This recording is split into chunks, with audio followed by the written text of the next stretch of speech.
Hello বন্ধুরা, JB প্রেম কাহিনী ব্লগে তোমাদের স্বাগত। তো আজকে ছিল আমাদের মমতার বাড়িতে আমার ফুড চ্যানেলে কাজে আইবুড়ো ভাত। তো ও নিজে একা হাতে অনেক কিছু রান্না করেছে, অ্যান্ড আমি যা যা খেতে ভালোবাসি সব করেছিল। এই মাছটা দেখো এত সুন্দরভাবে হার্ট শেপে করেছে, ব্যাপারটা কিভাবে করেছে আমি নিজেও বুঝতে পারিনি, এত ক্রাঞ্চি খেতে হয়েছিল।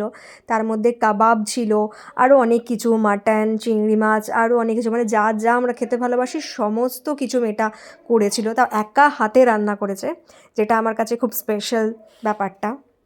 দেন খাওয়া দাওয়ার পর আমরা একটু রেস্ট নেওয়ার পর সঙ্গে সঙ্গে সুব্রত আর মমতা দুজনে মিলে আমাদের জন্য আবার কফি বানালো। বিকেলবেলা আমরা আরামসে কফি খেলাম। আর এখানে পান্তুয়া, মানে এটা হলো মমতার মেয়ে, তো ওকে এই অবস্থা মানে শাক পাতা খেতে দিয়ে দিয়েছে। ও বেচারা এখন বসে বসে শাক পাতা খাচ্ছে। আর এখানে জিতকে দেখো খেয়ে দিয়ে হেলে দুলে শুয়ে পড়েছে, আর এখন এখানে রিলস দেখছে আর গানের সাথে সাথে নিজেও নেচে যাচ্ছে।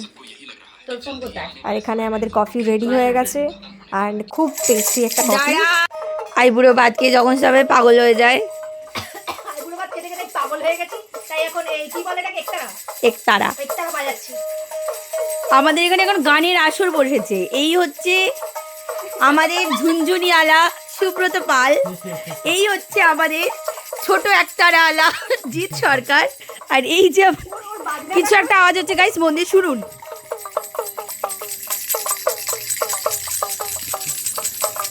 তবলা বাজাচ্ছে। আর এই হচ্ছে আমাদের বড় একটা বালি, মানে মালকিন, ইনি সবাইকে স্যালারি দেয় ওদেরকে সবাইকে।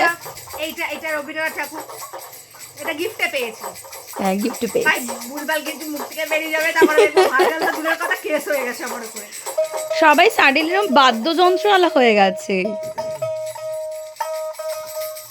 তারপর বেরিয়ে পড়েছি বাড়ির উদ্দেশ্যে।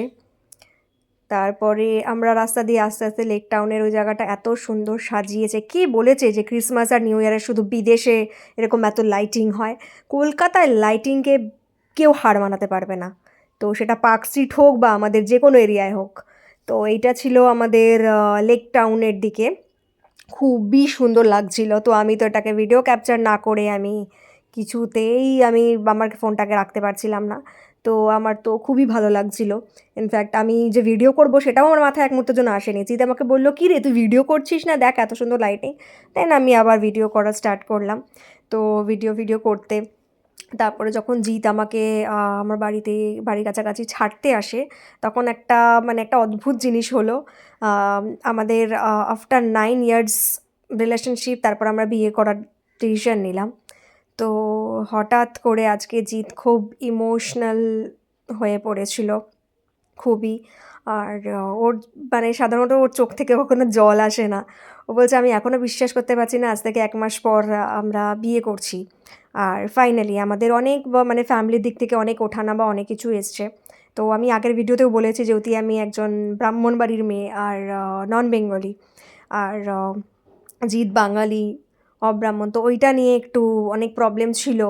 তো যাই হোক, আলটিমেটলি আমাদের দুই ফ্যামিলিকে রাজি করিয়ে আমরা বিয়েটা ফাইনালি করছি।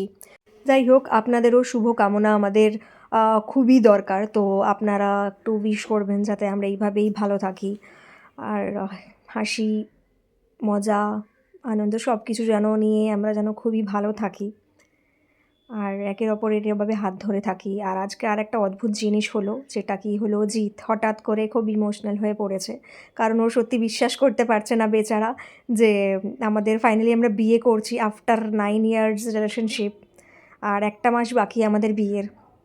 তো ও জানি না, ও একটু চুপচাপ, তো একটু শান্তশিষ্ট, তো বোঝায় না। ও হলো আমাদের কি বলবো, শান্তশিষ্ট পত্নীনিষ্ঠ ভদ্র ছেলে। তো ভীষণ ভালোবাসে ও, হয়তো বোঝায় না, বোঝাতে পারে না, বাট ও ভেতর না অনেক রাখে। মানে বুঝতে পারি যে ও প্রচণ্ড ভালোবাসে। আমার দিকে তাকালে ওর চোখে আমি ভালোবাসা দেখতে পাই যে হ্যাঁ, ওর বলাটাই দরকার নয়। তো এবার চললাম আমি বাড়ির দিকে। দেখা জানি না কেন জিৎ এরকম হঠাৎ করে কেঁদে ফেলেছিল। তো আমার মনে হলো তার সেজন্য ভিডিও করার থেকে বেশি ইম্পর্টেন্ট ওর সাথে কথা বলাটা। তো ওর সাথে কথা বললাম, আমি জিজ্ঞেস করলাম কেন ওরম হঠাৎ করে কেঁদে ফেলেছে।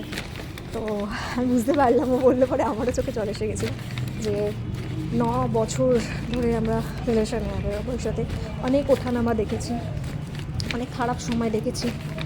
তো ওর বিশ্বাস হচ্ছে না যে হ্যাঁ আমরা আজ থেকে ঠিক 1 মাস পর আমাদের বিয়ে, 1 মাস পর আমরা মানে বিয়ে করতে চলেছি, আমাদের বিশ্বাস হচ্ছে না। আমি বললাম তোর এখনই এই অবস্থা, 1 মাস আগে তো মণ্ডপেতে কী করবি আমি জানি না, ওখানে কাঁদিস না। তো বললাম না না না কাঁদবো না, বাট এটা এসে যায়, কেউ তো জোর করে ভেবে চিনতে কাঁদে না, তো ওটা মন থেকে এসে যায়। যাই হোক, আমি জাস্ট বাড়ি ঢুকলাম, একটু মনটা খারাপ লাগছে, এই বাড়ি ঢুকলাম। চলো দেখা হবে তোমাদের সাথে নেক্সট ব্লগে।